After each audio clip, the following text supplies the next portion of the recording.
राज्य शिक्षा शोध प्रशिक्षण परिषद बिहार पटना के इस कार्यक्रम में आप सभी शोधी विद्यार्थियों का स्वागत है।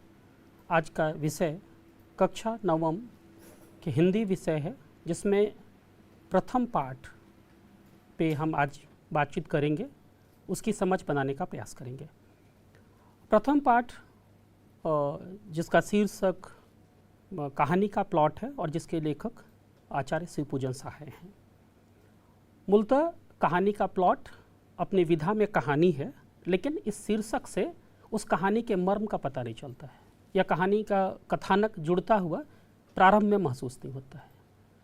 जहाँ तक उद्देश्य है कि कहानी के साथ साथ कहानीकार को हम समझने का प्रयास करें कि कहानीकार की रचना दृष्टि क्या रही है, कहानीकार की पृष्ठभूमि क्या रही है, कहानीकार का अपना समयकाल क्या रहा है, जिसके माध्यम से हम कहानीकार के उन दृष्टिकोणों को समझने का प्रयास करेंगे जिसके माध्यम से वो कहानी के मर्म को, कहानी के चरित्र को, कहानी के कथा वस्तु को अभिव्यक्त कर रहे होते हैं। जहाँ तक कहानीकार की बात की जाती है तो आचार्य शिवपूजन सहाय बिहार की पृष्ठभूमि के एक सशक्त रचनाकार रहे हैं और उसी तरीके से संपादक भी रहे हैं। कहानीकार के रूप में देखा जाए तो आचार्य शिवपूजन सहाय आज़ादी के पहले के साहित्यकार रहे हैं और एक यशस्वी संपादक भी रहे हैं।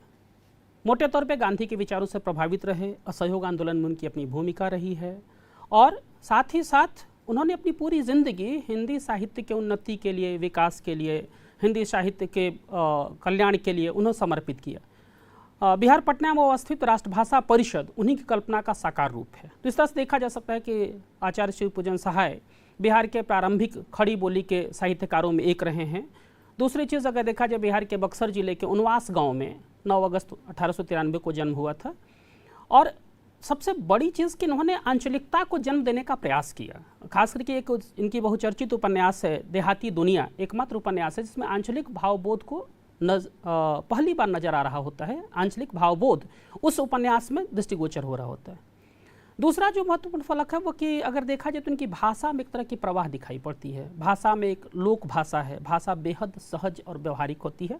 खास करके उर्दू शब्दों का प्रयोग बेहतरीन तरीके से होता है और कहीं कहीं ये दिखता है कि लगातार अनुप्रास अलंकार का ये प्रयोग करते रहते हैं। दूसरी चीज़ कि अगर हम यहाँ देखें कि इनके उस साहित्य कर्म के अलावा अगर हम बात करें इनके संपादन के दायित्व का, तो मारवाड़ी, सुधार, मतवाला, जागरण, गंगा, हिमालय, माधुरी, बालक जैसे तमाम पत्रिकाओं का इन्होंने उस दौर की जो बेहतरीन पत्रिकाएं थीं या बहुचर्चित पत्रिकाएं थे उनका कुशल संपादन किया। वो चाहे इलाहाबाद का हो, चाहे पटना से प्रकाशित हो या इस तरह के पत्रिकाओं का संपादन किया। जो रचनाओं की बात की जाती है कि जो इनकी रचनाएं प्रसिद्ध रही हैं, तो उसमें सबसे प्रसिद्ध रचना रही है देहाती दुनिया, जिसकी बातचीत एक उपन्यास के रूप में जैसे हिंदी साहित्य में रेखांकित किया जाता है। इसके बाद हमारा प्रयास होगा कि हम रचनाकार के बाद रचना को समझने का प्रयास करें। जो आज की रचना है वह है एक अपने विधा में कहानी है।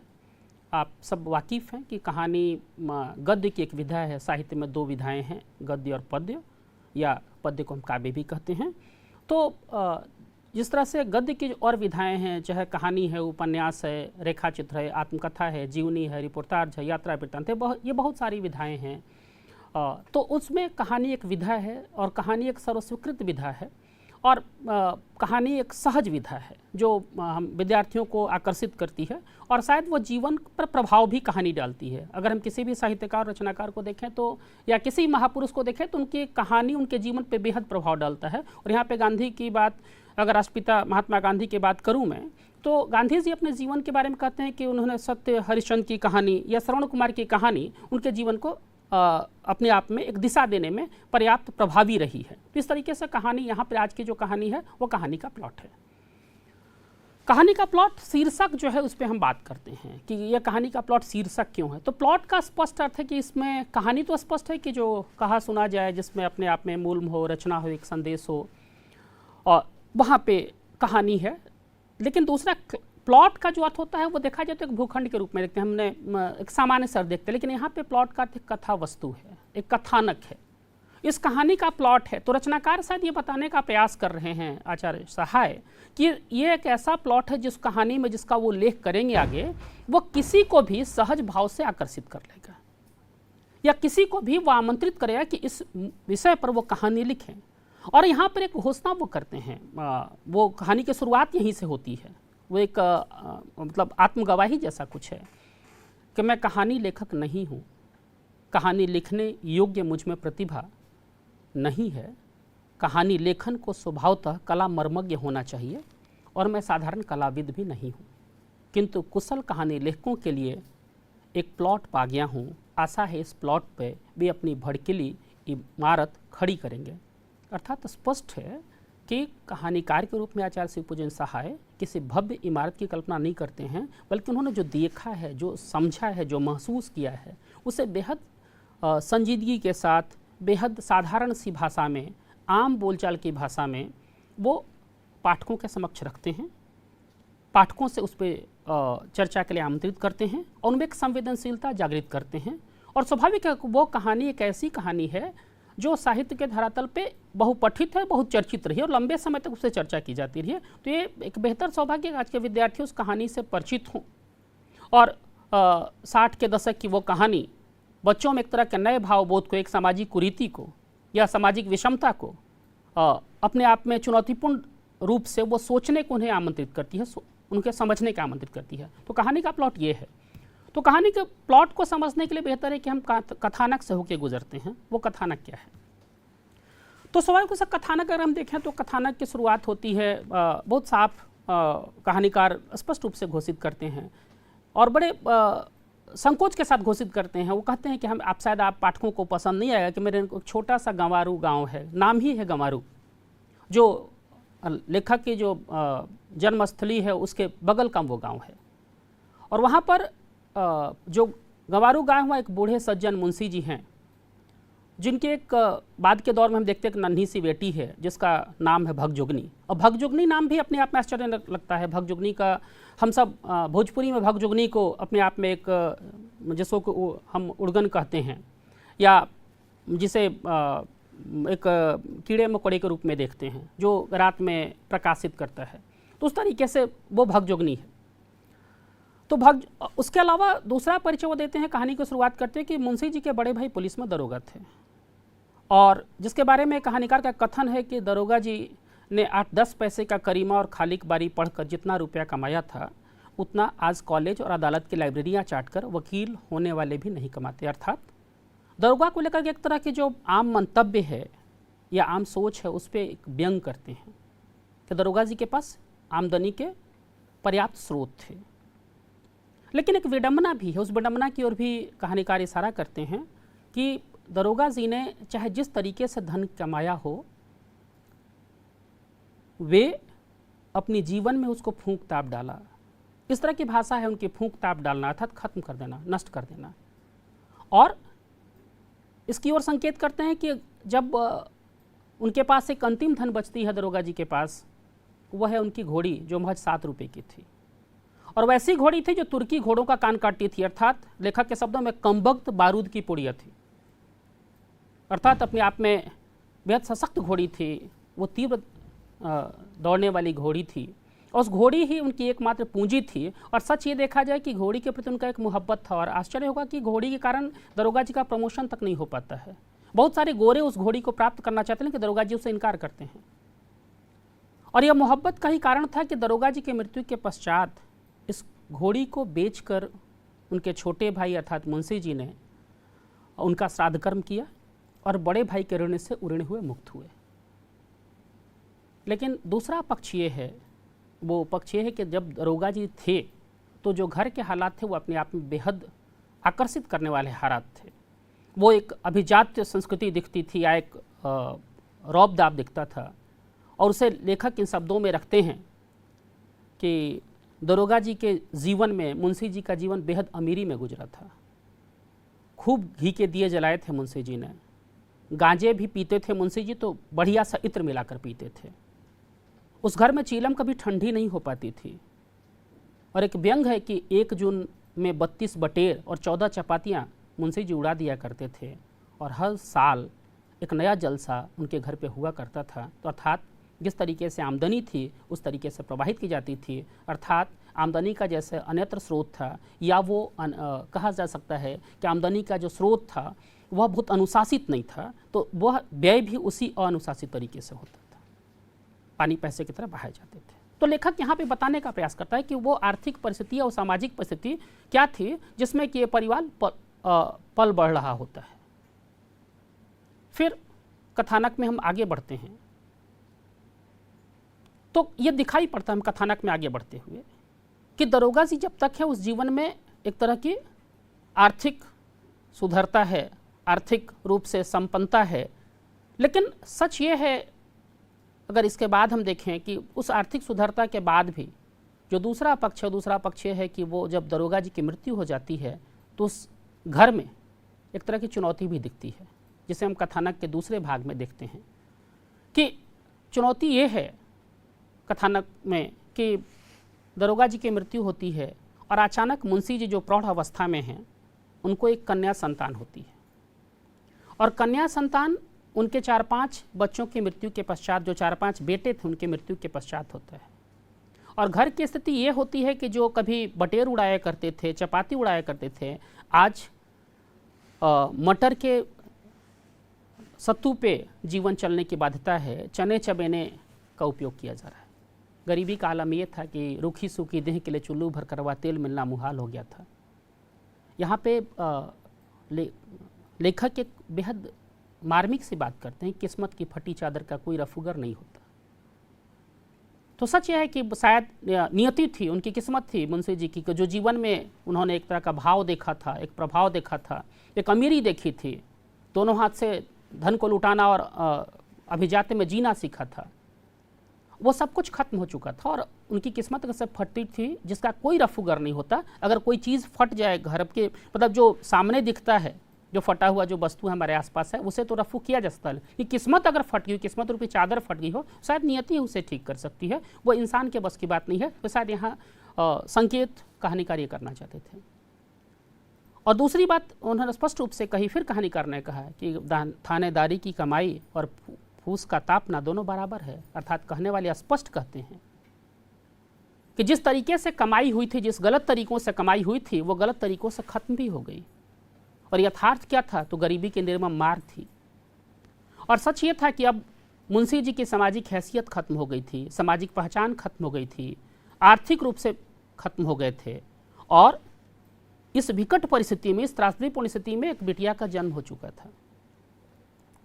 तो सच ये था कि जहाँ पर आर्थिक स्थिति विपन्न है, उम्र का दबाव है मुंशी जी पर, तमाम गठिया और वात जैसे, दमा जैसे रोग उनको परेशान किए हुए हैं, पेट भरने का संकट है, और समाज में दहेज और तिलक से जुड़ी प्रताड़ना है, अतीत का एक बोझ है।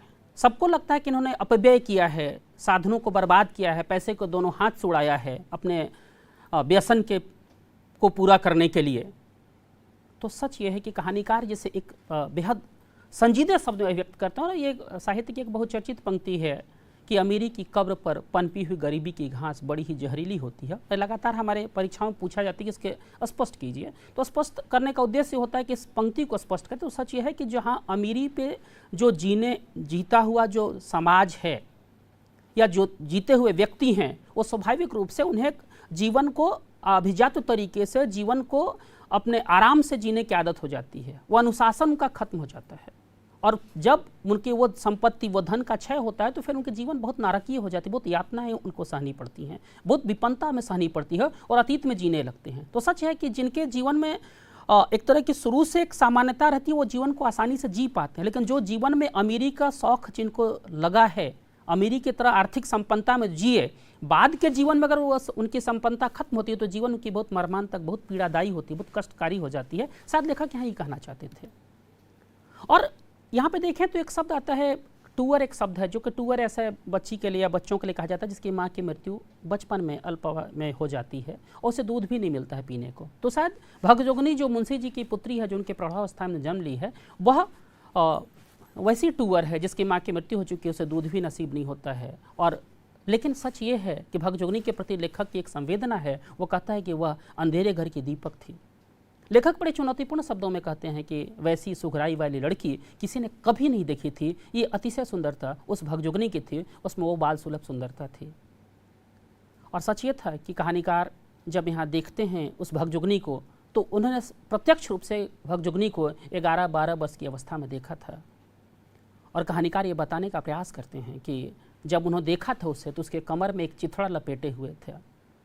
उस चिथड़े में सच था उसको लाज ढकने में किसी तरह चिथड़ा समर्थ था। तो सच ये है कि गरीबी का वो दर्दनाक तस्वीर इस कहानी में आप सबके सामने दिखती है जो किसी भी कलेजे को कंपा देती है। लेखक खुद कलेजा उसका कांप जाता है। तो ये इस कहानी का मर्म है। इस कहानी का अगर कोई केंद्रीय तत्व है तो वह एक केंद्रीय आयाम है इस कहानी का, तो वह ये मर्मांतक गरीबी है, एक पीड़ा बोध है। कथानक के अंतिम पड़ाव की ओर हम चलते हैं। तो कथानक का अंतिम पड़ाव इस ओर बढ़ता है कि अगर कोई मुंशी जी को कोई चिंता है तो एक तो चिंता है कि उसका पालन पोषण का संकट है, उस बिटिया के पेट भरने का संकट है। वो किसी बच्चों के साथ वो बच्चे चने चबेना लेके देखते हैं तो वो इंतज़ार करती है कि बच्चे निकले, घर खेलने वाले लड़के निकले तो कुछ चना चबेना उसे दे दें, और वहाँ पर भी अपने पिता को बचा के वो चना चबेना देती है। तो ये एक संकट है। दूसरी चीज़ कि कहानीकार से जब मुंशी जी का सामना होता तो मुंशी जी बड़े रो रो कर अपनी पीड़ा को, अपने दुख को, अपनी पश्चाताप को, अपनी ग्लानि को, अपनी विपन्नता को असाधारण तरीके से कहते हैं, सब कुछ कह जाते हैं, जिससे सुनकर कहानीकार का दिल टूट जाता है। और मुंशी जी को शायद एहसास भी है कि उन्होंने जो जीवन का अतीत गुजार दिया अनुशासित तरीके से, ऐश्वर्य को, विलास को, भोग को देखने में, आज शायद उसी का ये प्रताड़ना है कि आज ऐसा जीवन जीने को विवश हैं। आज अभाव का जीवन, मर्मांतक पीड़ा का जीवन वो जीने के लिए विवश हैं। मुंशी जी की जो सबसे बड़ी चिंता है वह यह है कि कन्या का विवाह किसी तरह कर पाएँ, कन्या का लग्न कर पाएँ। गाँव जवार के 50 फेरे लगा चुके हैं, हाथ पैर जोड़ चुके हैं, आरजू मिन्नत कर चुके हैं, पैर पकड़ चुके हैं लोगों का, लेकिन कोई सुनता नहीं है, कोई सुनवाई नहीं देता है, कोई स्वीकार नहीं करता है। उन्हीं के समाज के लोग, कल तक जो उनके साथ थे, उन्हीं के आसपास के लोग, उन्हीं सामाजिक तबके के लोग, आज कोई उनको महत्व नहीं देता है, कोई स्वीकार नहीं करता है। उसके तमाम कारण हो उसके, लेकिन कारण सच ये है कि बीच में दहेज है, आर्थिक सुगढ़ता है, वो सामाजिक संपन्नता का अभाव है। और इससे प्रभावित हो कहानीकार खुद भी एक पहल करता है। कहानीकार को एक भरोसा है कि उसके उदार जो मित्र मंडली है, जो सामाजिक रूप से जो समाज सुधार की बात करते हैं या समाज सुधार के लिए बेहद लेख लिखते हैं, प्रयास करते हैं, बौद्धिक तबके में, उसे लगता है कि कोई ना कोई तो स्वीकार कर ही लेगा उसे। कहानीकार भी अपने स्तर पर मित्र मंडली में प्रयास करते हैं, लेकिन उस गरीब सुंदरी कन्या का कोई उद्धार नहीं करता है। सच ये है कि भगजुगनी एक अप्रतिम जो सुंदर कन्या है, उसकी किस्मत में एक 40-41 वर्ष का एक अधेड़ व्यक्ति आता है और शादी कुल रस्में पूरा करके उस दलदल से मुंशी जी को चिंता से उबारता है, जीवन के दलदल से उबार देता है। आप सोच सकते हैं कि ये किस तरह की त्रासदी है, किस तरह की जीवन की विडंबना है उस समाज की। यह समाज 60 के दशक का समान है, 70 के दशक का समाज है। 63 में अगर जन्म लेते हैं, 20 साल में कहानी जन्म हो रही है, तो ये 70 के दशक, 80 के और ये के दशक का समाज है। और सोच सकते हैं कि वो, तो सच्चाई ये है कि वहाँ पर ये आप देख सकते हैं हर चीज़ की, मुंशी जी एक 11 साल 12 साल की कन्या के विवाह की व्यवस्था, एक पीड़ा, एक त्रासदी 41-42 साल के प्रौढ़ व्यक्ति के साथ करने की मजबूरी है, एक व्यवस्था है, कोई विकल्प नहीं, विकल्पहीन स्थिति है मुंशी जी।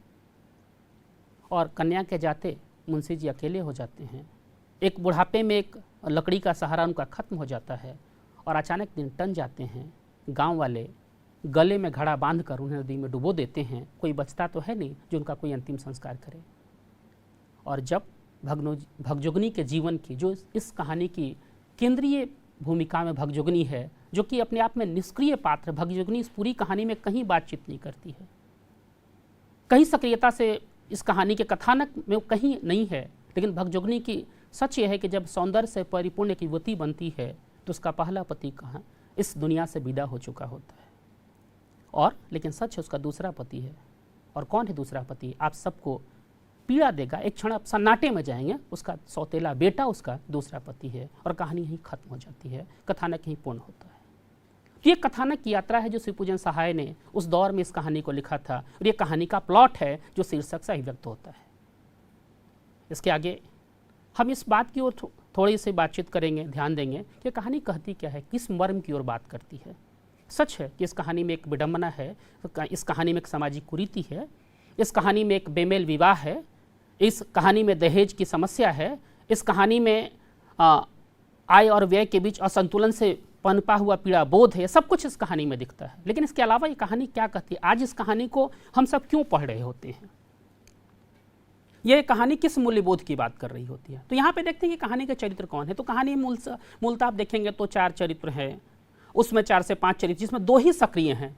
वो 2 सक्रिय, एक मुंशी जी हैं और एक जो स्वयं लेखक शिवपूजन सहाय जी हैं, जो कहते हैं और उनका स्वभाव का बड़प्पन है कि भाई मुझे कहानी लिखने की प्रतिभा मुझ में नहीं है।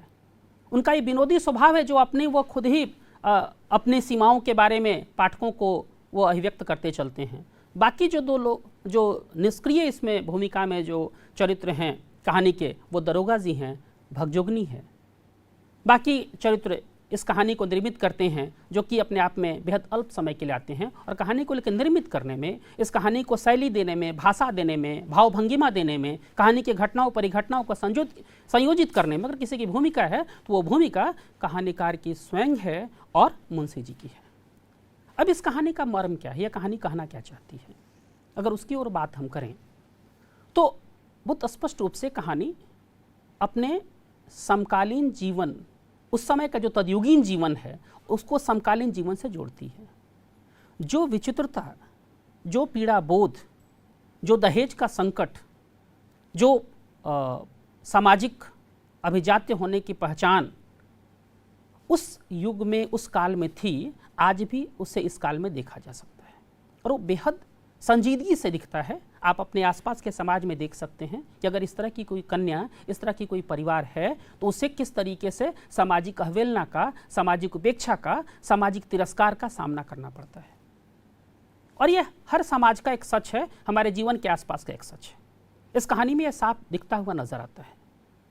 तो अगर कहानी के मर्म की बात करें तो कहानी में बहुत स्पष्ट रूप से एक चीज़ नजर आता है। वो स्पष्ट मर्म ये है कि ये कहानी अपने समय के साथ के सच को बेहद मार्मिक तरीके से साधारण सी भाषा में, साधारण घटनाओं परिघटनाओं में बेहद संजीदगी से अभिव्यक्त करता है, जिसका वर्तमान में भी एक मूल्य है, वर्तमान में भी एक मूल्यबोध है।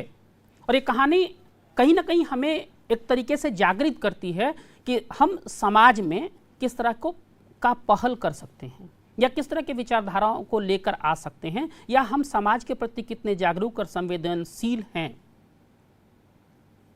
यह कहानी एक सवाल खड़ा करती है कि बेमेल विवाह या दहेज की समस्या, सामाजिक कुरीतियां और तमाम तरह के व्यसन किस तरह किसी परिवार को या किसी तरह के सामाजिक व्यवस्था में किस तरह के संकट पैदा करते हैं। तो कहानी का मर्म यहीं के आसपास घूम रहा होता है, कहानी का मर्म उसी आसपास पहुंच रहा होता है।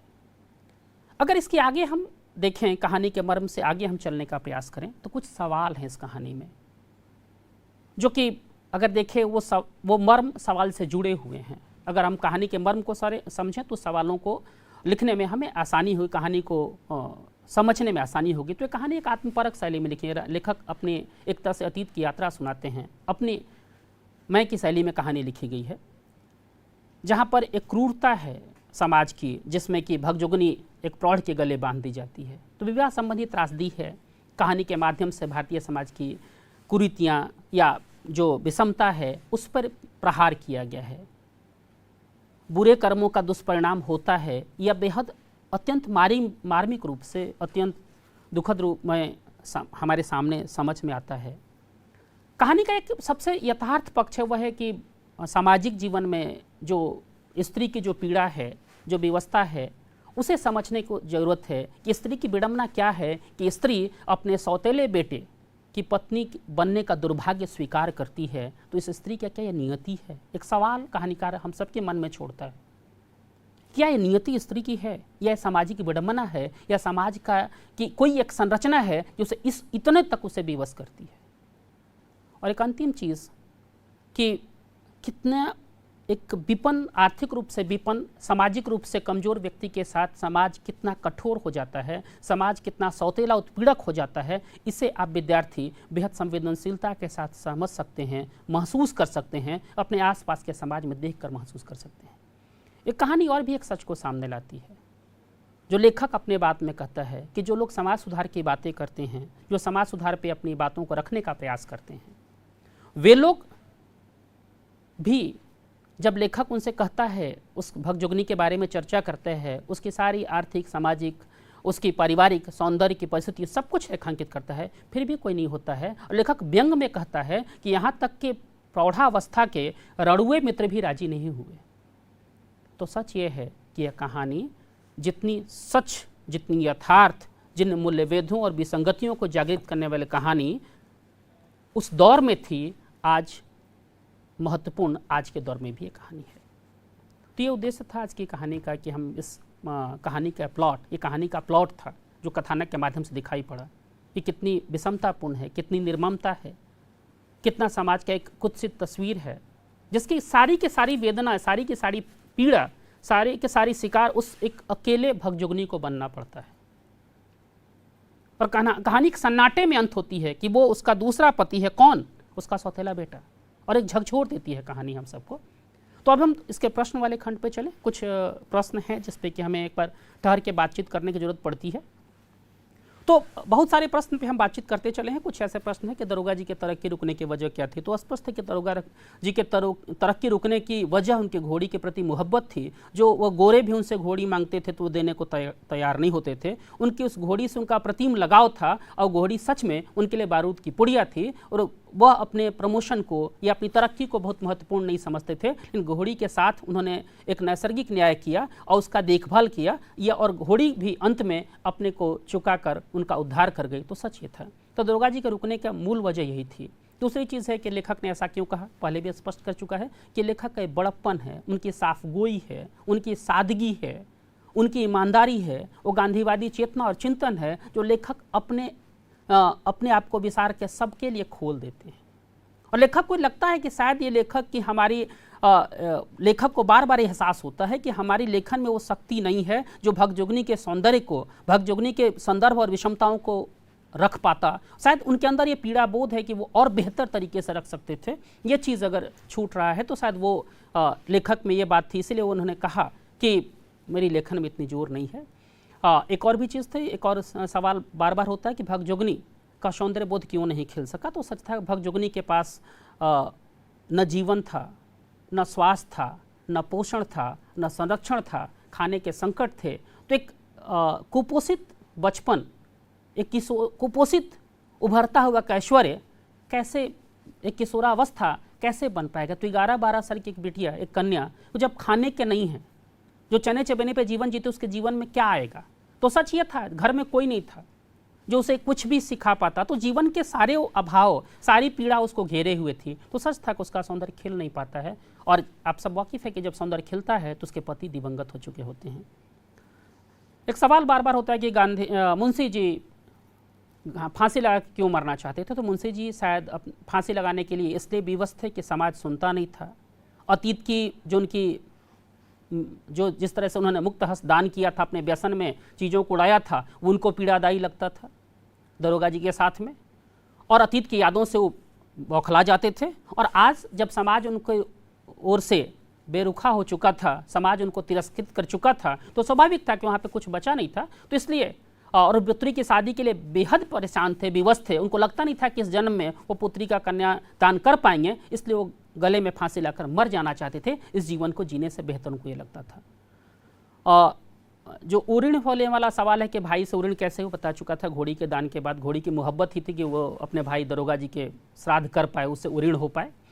और एक सवाल इसमें, एक बड़ा सवाल है जो कि भगजोगनी का दूसरा वर्तमान नवयुवक पति उसका ही सौतेला बेटा है। यह घटना समाज में किस बुराई की संकेत करती है और क्यों, एक बड़ा सवाल है जिसपे कि मैंने कहानी के मर्म पर बात करते हुए देखा कि ये सामाजिक विषमता है, सामाजिक त्रासदी है, या सामाजिक पीड़ा है, समाज में दहेज का बोलबाला है, या समाज में आर्थिक रूप से कमज़ोर और सामाजिक रूप से विपन्न लोगों को समाज में जगह न मिलने की बात है, या समाज का जो समर्थ तबका है उसमें त्याग करने की शक्ति का कम हो जाना है, या समाज में उस मानव बोध का संकटग्रस्त होना है जो शायद जिसके पास ये करने की शक्ति है कि वह किसी भी विपन्न को स्वीकार कर सके, उसके जीवन में उसे महत्व दे सके। तो इस पूरी प्रक्रिया में ये चीज़ें, इन कुछ प्रश्नों को देखने समझने का प्रयास किया गया था। तो आज पूरी चर्चा कहानी को लेकर के इन्हीं आसपास केंद्रित थी। और इस कहानी को लेकर के ये प्रयास किया गया था कि कहानी का प्लॉट में आप प्लॉट को समझ पाएँ, कहानी के कथानक को समझ पाएँ, उनके चरित्र की एक समझ बना पाएँ और कहानी के जो मूल मर्म थे उन कहानी को समझें। इस कहानी की भाषा शैली पे बात करें और कहानी के बारे में यह समझने का प्रयास हो कि इस कहानी के मुख्य प्रश्न कौन से हैं जिससे कि हमें बार बार रूबरू होना पड़ता है। स्वाभाविक रूप से यह कहानी एक मार्मिक कहानी है और ये क्लास 9 का पहला अध्याय है। बिहार की पृष्ठभूमि से ली गई कहानी है। बिहार के लेखक रहे हैं, बक्सर उनकी पृष्ठभूमि रही है और ये गोधूली भाग 1 की एक प्रथम कहानी है। तो उम्मीद करते हैं कि हम अपनी बातचीत में इस कहानी के बारे में एक मर्म समझ पाए होंगे। कहानी के शीर्षक, कहानीकार, कथानक, मर्म, चरित्र और कुछ सवालों को समझ पाए होंगे। तो आज यहीं तक। बहुत बहुत धन्यवाद। नमस्कार।